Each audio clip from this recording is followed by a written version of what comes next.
अस्सलाम वालेकुम dear students. Oscillation इस चैप्टर में लास्ट टॉपिक है free and forced oscillation and resonance. Free oscillation किसको कहते हैं, फोर्स्ड ऑसिलेशन और रेजोनेंस हम एग्जाम्पल के जरिए देखेंगे। पहले मैं डेफिनेशन बता दूं आप लोगों को। Free oscillation means when ever body displace from its mean position. यहाँ पे सपोज एक सिंपल पेंडुलम ले लेते हूँ। ये बॉडी अपनी मीन पोजीशन से जब डिस्प्ले होगी and release it becomes to oscillate, है ना।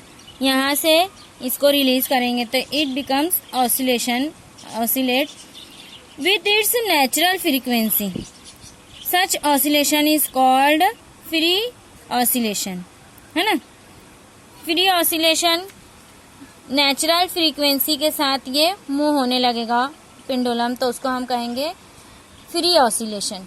यानी एक मर्तबा इसको फोर्स अप्लाई कर दिए, अब वहाँ से एक मर्तबा उसको पेंडुलम को जो है वो रिलीज कर दिए पकड़ के, तो ये ऑसिलेट होने लगेगा, ये कहलाएगी फ्री ऑसिलेशन। फोर्स्ड ऑसिलेशन किसको कहेंगे, same pendulum can oscillate with frequency other than natural frequency. Natural frequency के बजाय दूसरी फ्रीक्वेंसी से अगर यही पेंडुलम ऑसिलेट हो रहा है तो, है ना, bye means of external force. उसको नेचुरल फ्रीक्वेंसी की बजाय दूसरी फ्रीक्वेंसी कहाँ से देंगे हम, bye means of external force. यानी अगर यही पेंडुलम को मैं यहाँ पे इस तरह से अगर रख दूं, एक टेबल के पास रख दिए, है ना, ये पेंडुलम ऑसिलेट होगा, फिर से यहीं आएगा, टकराएगा, फिर ऑसिलेट होगा। ये ऑसिलेशन हो रहा है लेकिन एक्सटर्नल फोर्स यहाँ पे एक एक्ट कर रहा है इसको बार बार ऑसिलेट होने के लिए।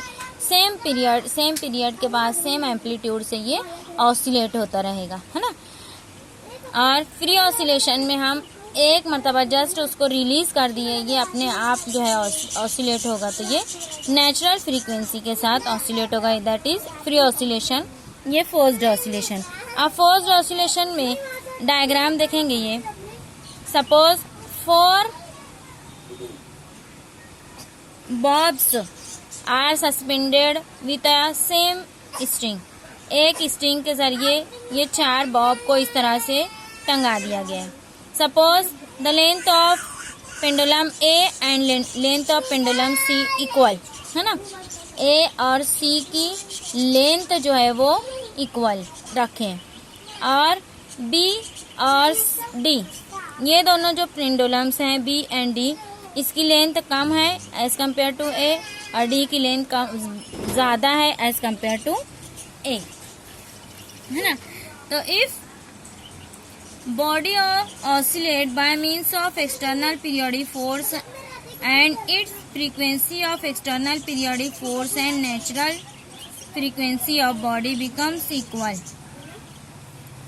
मतलब क्या, इसका मतलब क्या, 4 पेंडुलम ये चारों अलग अलग फ्रीक्वेंसी से या सिर्फ टंगे हुए हैं एक स्ट्रिंग के जरिए। अब ए इज ड्राइवर पेंडुलम, ये ड्राइवर पेंडुलम है ना।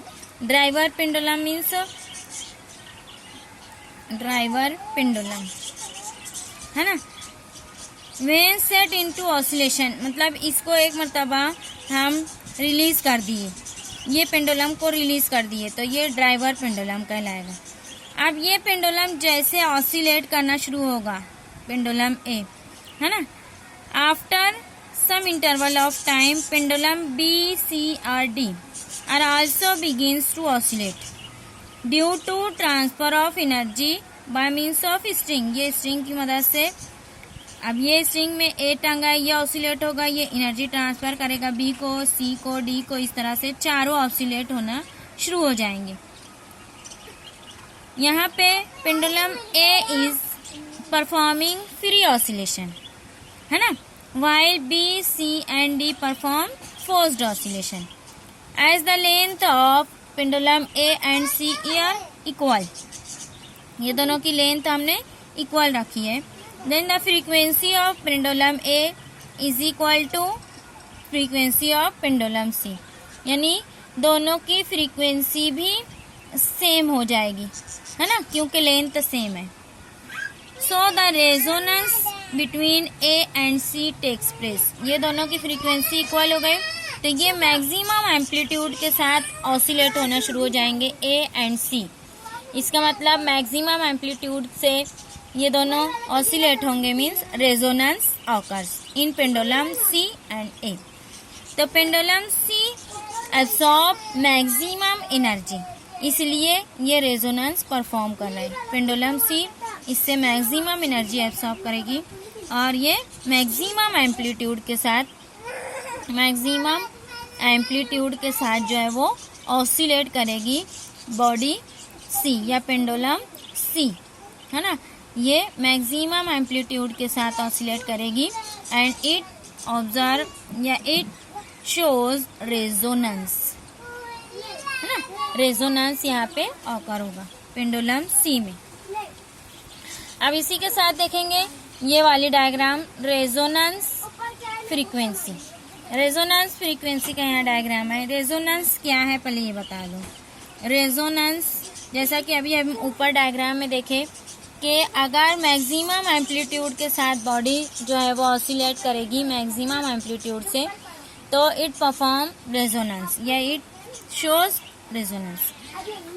तो if the body oscillate bye means of external periodic force, कोई भी बॉडी को एक्सटर्नल फोर्स अप्लाइड किए, it's frequency of external periodic force and natural frequency, जैसे ये बॉडी सी की नेचुरल फ्रीक्वेंसी और ये एक्सटर्नल फोर्स जो इसके ऊपर एक्ट कर रहा है, बॉडी ए से जो एनर्जी मिली और इसकी खुद की फ्रीक्वेंसी, ये दोनों जब मैच हो जाती है तो body oscillates with maximum amplitude and that is called resonance, है ना। तो रेजोनेंस फ्रीक्वेंसी क्या होती है? Natural frequency and it's forced frequency. Natural frequency और एक्सटर्नल पीरियोडिक फ्रीक्वेंसी ये दोनों जो है इक्वल हो जाती है, तो उस टाइम बॉडी जो है मैक्सिमम एम्पलीट्यूड के साथ, ये एम्पलीट्यूड यहाँ पे और ये फ्रीक्वेंसी, है ना।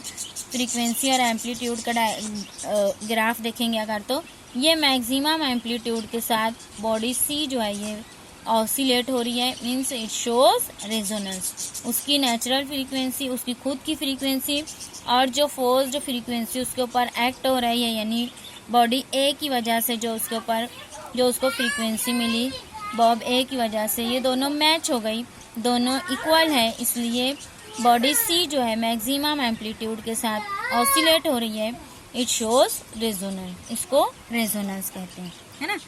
तो peak of the curve occurs when forced frequency becomes equal to natural frequency. ये पीक कब मिलता है फ्रीक्वेंसी का? Forced frequency is equal to natural frequency. Natural frequency और फोर्स्ड फ्रीक्वेंसी मैच हो जाएंगी, इक्वल हो जाएंगी, तो body perform resonance. It is called resonance frequency. इसको क्या कहते हैं? फोर्स्ड फ्रीक्वेंसी और नेचुरल फ्रीक्वेंसी जब इक्वल हो जाती हैं तो उसको कहते हैं रेजोनेंस फ्रीक्वेंसी। और रेजोनेंस फ्रीक्वेंसी में body oscillate with maximum amplitude के साथ बॉडी जो है वो ऑसिलेट होने लगता है।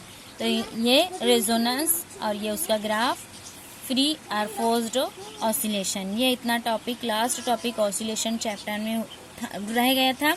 ऑसिलेशन चैप्टर यहाँ पे कंप्लीट होता है। नोट्स में एमसीक्यू सॉल्व करेंगे, एग्जाम्पल से सॉल्व करेंगे और नोट्स में देखेंगे फॉर्मूला भी दिया हुआ है और क्वेश्चन बैंक भी दिया हुआ है।